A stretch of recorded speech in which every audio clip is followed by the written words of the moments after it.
All right. For those of you that don't know me, my name is John Bricks, and there's actually a part of our mind that likes to store information long term using sight, sound, smells, and emotions. So if you want to improve your memory, one of the best ways to do it is to associate photographs with something that you want to remember. So this is a photograph you're now going to see in your mind's eye when you see me. What is it? Brick Shithouse, yes, absolutely. Actually, this works too good. I've had a lot of sites where I've done this at where they come up and they're like, hey, Brick Shithouse. And I'm like, oh, no, hang on, it's bricks, right? So, but the beauty about this picture is not only now will you remember my last name, but if you open up the door, what's inside? There's a John. So, off of that picture, you're able to totally recall my name. So, a little bit about myself.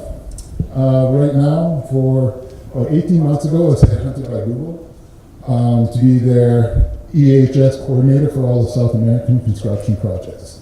So I go down there, work roughly 2 months down there, and then I come back here for 2 weeks, and then I do things like this because I like to stay busy.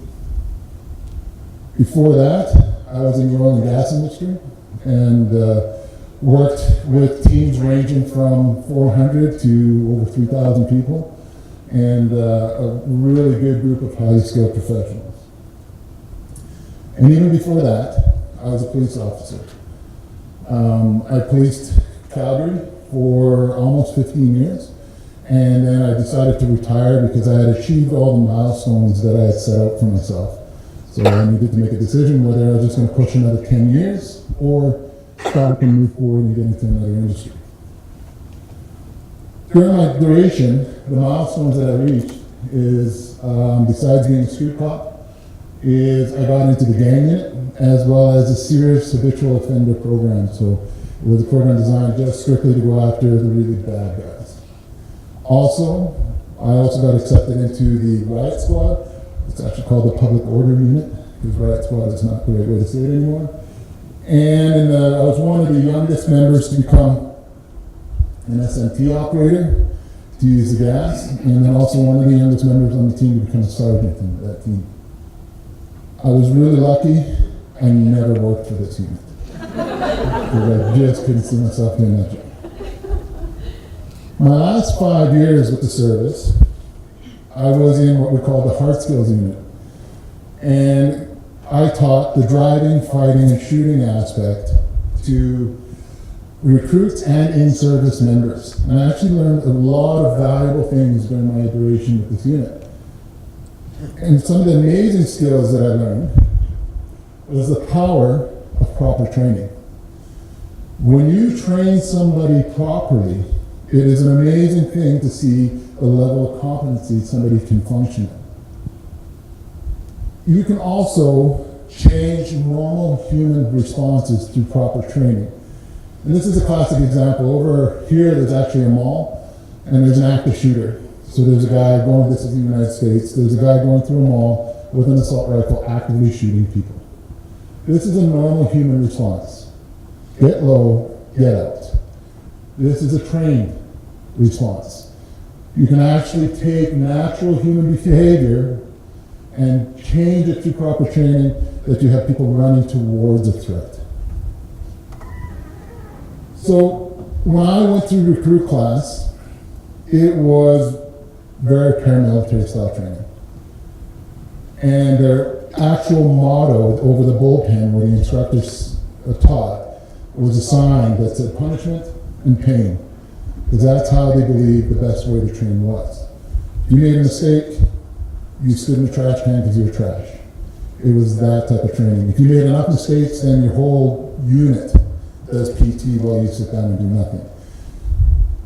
It was sort of effective because it still had a 15% failure rate. It costs about $80,000 to train a recruit.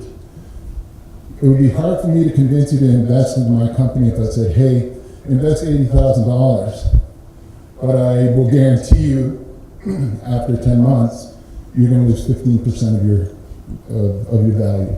It didn't make sense.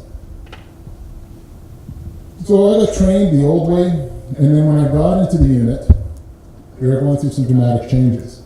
And the reason why they're going through these changes is because The oil and gas industry was booming, Calgary was booming, and we couldn't deliver enough trained personnel to the street to match the demands of the city. So our management actually came to us and said, we understand you have 42 weeks to train the hard skills, but you're going to have to bring it down to 32 weeks. We're compressing the entire program to allow more recruit classes to go through. So in all reality, we have to take out almost 25% of this syllabus. So we sat down and we started to look at what we could remove. Very in-the-box thinking though, right? We need to reduce it by 25%, what are we going to cut out? And it was actually a team member that looked at us and was like, hey, wait a minute. We can't remove anything. Because if we remove something, it's going to be a disservice to the officer or the public that he or she is sworn to protect. He came out and was like, maybe, just maybe, we're teaching it wrong. The sergeant of the unit was really progressive, so he sent us across North America. I was fortunate enough to go down to the FBI Justice Institute and take a course there on how to train and teach. And in that course, the foundation of it was the fact that the brain is really segmented into two parts. There's the subconscious mind, or the neocortex, and there's a conscious mind, the limbic system. The subconscious mind is an older brain, if you want to look at it that way. Only this computer program here only works off of sight, sound, smells, and emotions because we hadn't developed language. The conscious mind is a thinking brain.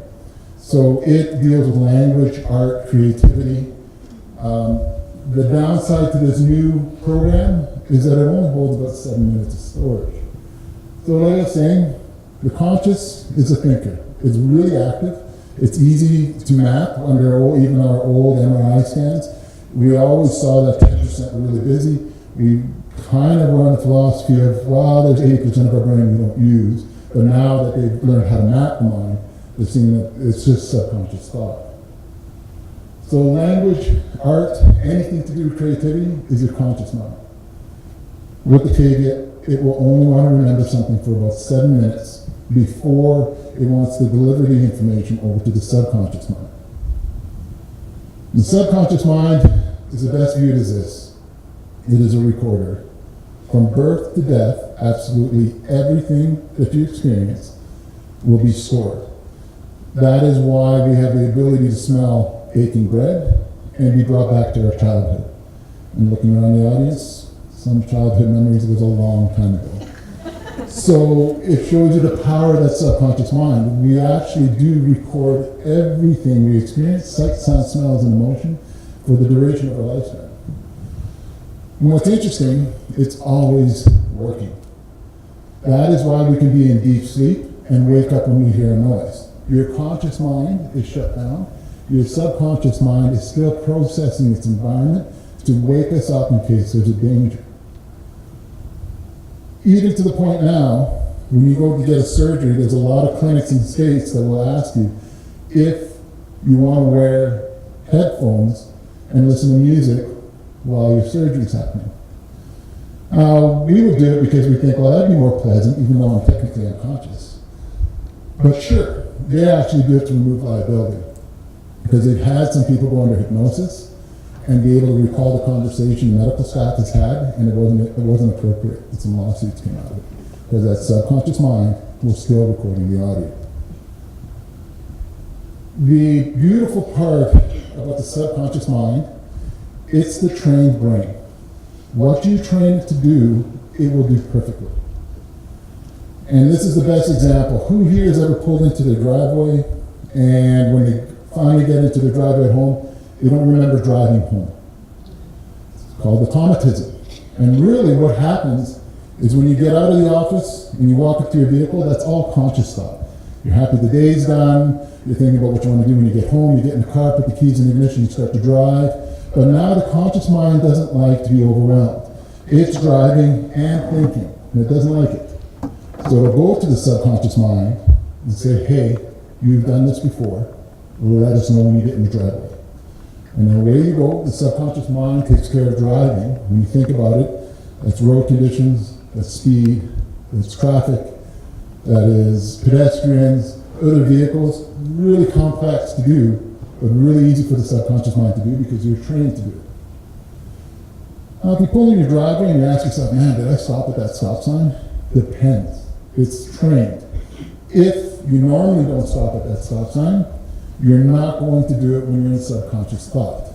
That is why, even when I was in one of these big shiny units with the light bars on the top, we could park right beside the stop sign and people would roll through it.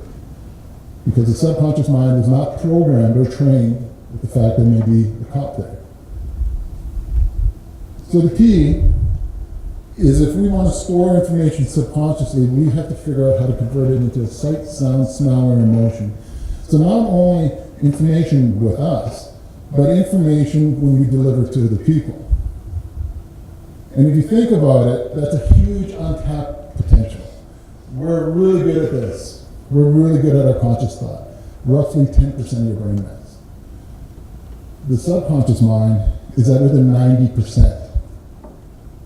So what we're going to do is I'm going to give you guys some tools to learn how to program that subconscious mind. Today, in the beginning, we're going to learn memory tagging, visualization, and a verbal pathway. So memory tagging is actually one of the quickest ways you can improve your memory. I just did it to you by showing a picture of the Berkshire House. That is a memory tag. So let's say we go with conscious thought, a verbal instruction. Can you take the garbage out in the morning? So that's verbal. My brain will hold that for roughly 7 minutes, and then it'll try to figure out what to do with the information. If I want to remember the garbage in the morning, what I will do is I know the first thing in the morning that I do ritualistically is make coffee. So what I'll do is I'll visualize my coffee pot, create an image in my mind's eye of my coffee pot, and then I'll create an image of the garbage can. And I'll actually bounce back and forth 3 times between the two. I don't know why 3 is such a magical number with the human brain, but it loves 3. We subconsciously will knock 3 times. If numbers are given to us in sequences of 3, it's really easy to remember.